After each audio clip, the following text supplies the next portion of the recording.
Hey everybody, this is a video that I made a long time ago and I want to remake it because I love it. It's called The Bell Curve. The Bell Curve is a book written in 1994 by psychologist Richard A. Herrnstein and American political scientist Charles Murray. This book is mostly about IQ points being mostly genetic or mostly environmental. This racist diatribe, dressed up like scholarship, sets out to prove through what can only be called flawed data that genetics are an indicator of intelligence. Now, to be fair to this book, it states that it is unclear what percentage of genetics or environment plays into IQ scores. But dig a little deeper, or just read the goddamn book, and you find a pseudo-intellectual excuse to oppress black people.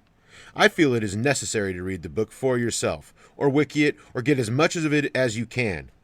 It's another devious attempt by the right wing in this country to kill off black babies before they are born, by encouraging the government to stop encouraging low IQ women to give birth, or provide the same level of encouragement to high IQ women to give birth.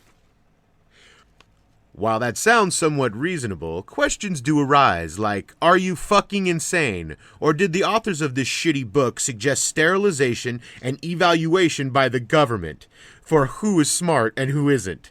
You ever met a government bureaucrat or employee? I rest my case. Anyway, the bell curve is a roadmap of darkness.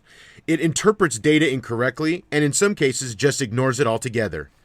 B.F. Skinner said once, well before this shitty jack-off book was ever written, that, and I'm paraphrasing here, give me a baby of any ethnic background and I will raise it to be anything you want it to be. The bell curve was tied into the Pioneer Fund, which is a right-wing eugenics think tank who gave money to men who will be willing to lie in order to justify racism and genocide. The bell curve has been taken apart by people like Stephen Jay Gould, who wrote The Mismeasure of Man, which really does a great job of exposing the bell curve's lies. The bell curve is a prime example of how far racism will go to reach its goals.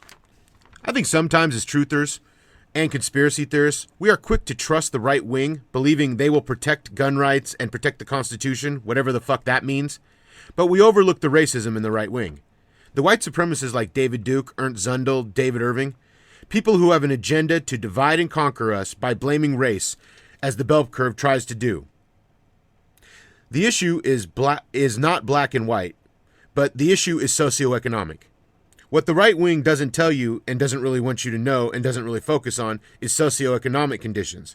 They have been shown repeatedly to be the number one factor whether a child does well or poorly. It's really that simple. But then that would be class warfare, and we wouldn't want that, would we? P.S. The Pioneer Fund actually funded studies that wanted to show that small genitalia was a sign of intelligence. Meaning, those big black dicks, that shows how dumb they is. We're white people with our small dicks, and we're smarter. A scientist actually, one of the gentlemen who contributed to the bell curve, actually got funding to try $80,000, I believe, to try to prove that small genitalia lead to intelligence. Thanks for listening and have a great fucking day.